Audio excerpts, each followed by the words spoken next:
Se Deus nos ama, por que Ele nos permite passar por sofrimentos e por tempestades?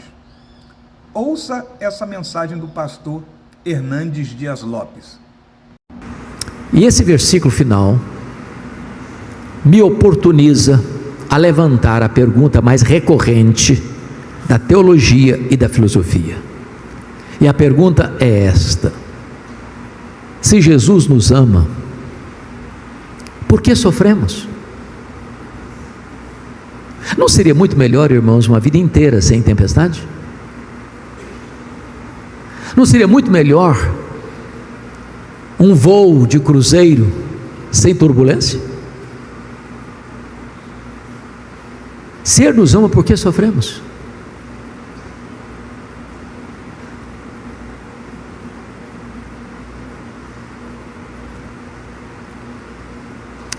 E o texto responde de duas maneiras. Primeiro, o Senhor permite as tempestades e o sofrimento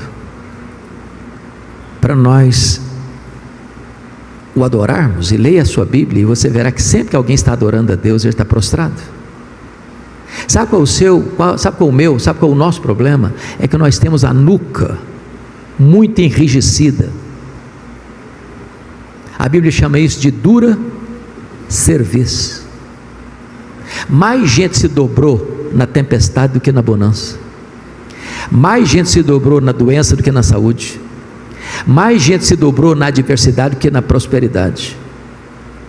Às vezes Deus faz o seu caminho de acesso ao nosso coração na própria tempestade, para nos curvarmos.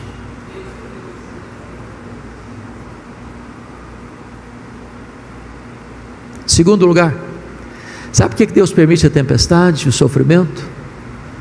Para nos levar a um nível mais profundo de experiência com Ele. Porque agora os discípulos dizem assim: verdadeiramente és filho de Deus. Ora, mas esses homens já sabiam disso. Eles já sabiam que Jesus era o filho de Deus. Eles já tinham visto Jesus fazer grandes milagres. Eles já tinham visto Jesus curar cegos, dar audição aos surdos, dar voz aos mudos, dar movimento aos paralíticos. Mas agora Jesus faz um milagre na vida deles, não na vida dos outros apenas. O Senhor não quer que você tenha apenas uma experiência secundária com Ele.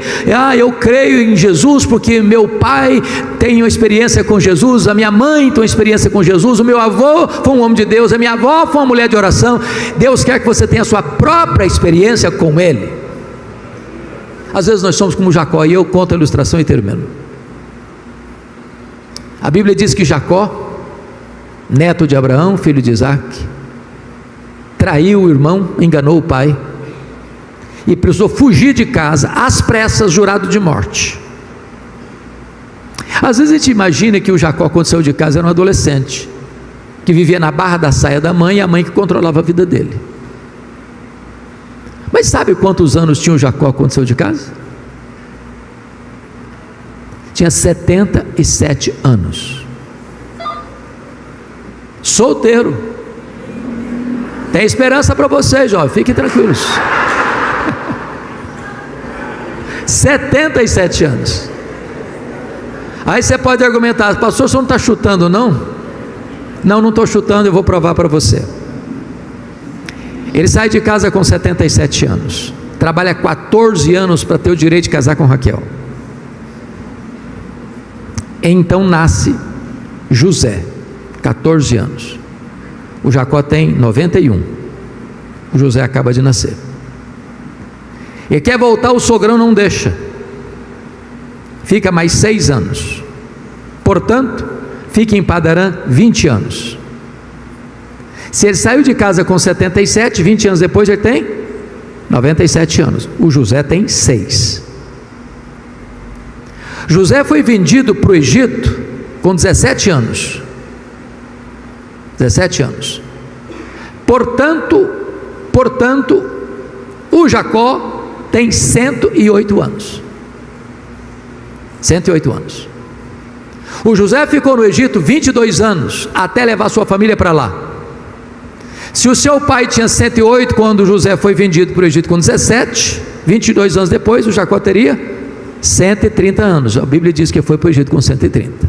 Viveu lá 17, morreu com 147. Bom, voltando ao Jacó.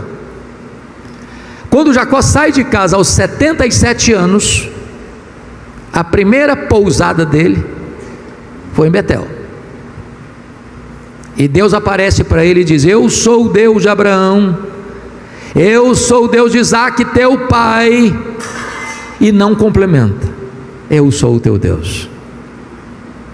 Jacó só conhecia o Deus do seu avô e o Deus do seu pai, mas ainda não era o Deus da sua vida.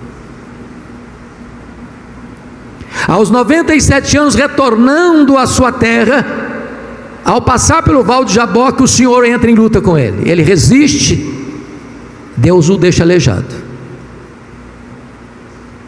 E ali no Val de Jaboque, Deus muda a história dele, Deus muda a vida dele, Deus transforma a vida dele, Deus muda o nome dele. E ele disse: eu vi a Deus face a face e a minha vida foi salva. E a partir dali, Deus é revelado na história como Deus de Abraão, como Deus de Isaque, como Deus de Jacó. Agora Deus não é apenas o Deus do seu avô e do seu pai, agora é o Deus da sua vida. Sabe por que Deus às vezes permite tempestades na nossa vida? Para que a gente saia do campo teórico para uma profunda relação e experiência com Ele, Jesus.